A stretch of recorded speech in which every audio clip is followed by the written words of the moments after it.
Ce matin, on va faire le tour de tout ce qui est dépôt sauvage. On a eu quelques doléances. Depuis quelques semaines, la municipalité de Romba, par l'intermédiaire de la police municipale, a décidé de renforcer ses actions en matière de lutte contre certaines incivilités, et notamment des actes d'insalubrité qui peuvent empoisonner plusieurs quartiers de la ville.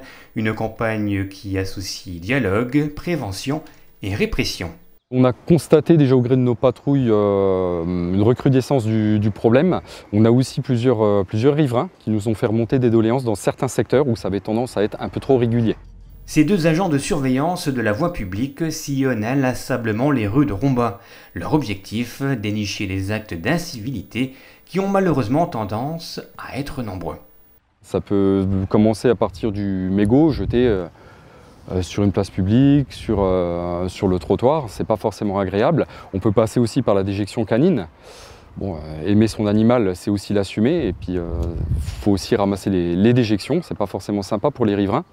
Et on va avoir aussi les dépôts, les poubelles en dehors des emplacements, en dehors des bennes. On peut aussi avoir des dépôts d'encombrants, des éléments de meubles, les caves vidées. Et ça peut aller aussi vraiment aux fins de chantier, le déversement, la fin de béton, les débris de chantier, les déchets, les matériaux qui vont être déposés directement sur la voie publique ou en bordure de zones protégées. Déchets sauvages, déchets au pied d'immeubles ou à proximité des bennes de collecte volontaire, le résultat est le même. Nous sommes dans le cas d'une pollution visuelle et surtout environnementale, des actes qui peuvent coûter très cher aux auteurs des faits. Lorsque on tombe, et ça arrive régulièrement, sur l'auteur d'un dépôt, des fois une simple moralisation suffit avec un retrait, une cessation de l'infraction immédiate. Quand ça ne suffit pas, on arrive à la verbalisation. Il faut savoir que pour une infraction de ce genre piétonne, on arrive à 68 € d'amende. Si le dépôt est réalisé à l'aide d'un véhicule, là il faut savoir que ça peut s'élever à 1 500 € d'amende. 68 ou 1500 € d'amende, voilà de quoi faire réfléchir. Et même si la politique de la ville en matière de salubrité publique privilégiera toujours le dialogue, la prévention et la pédagogie, attention, les agents verbaliseront et verbalisent déjà les auteurs de ces faits. Plusieurs PV fleurissent depuis le début de cette campagne.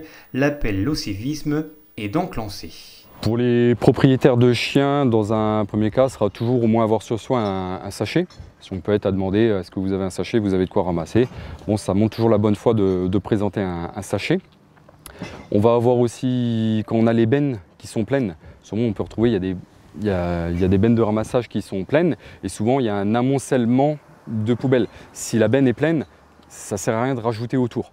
Ce n'est pas forcément respectueux pour les agents, notamment de la communauté de communes qui ramassent les déchets, mais on va plutôt s'orienter vers une autre benne.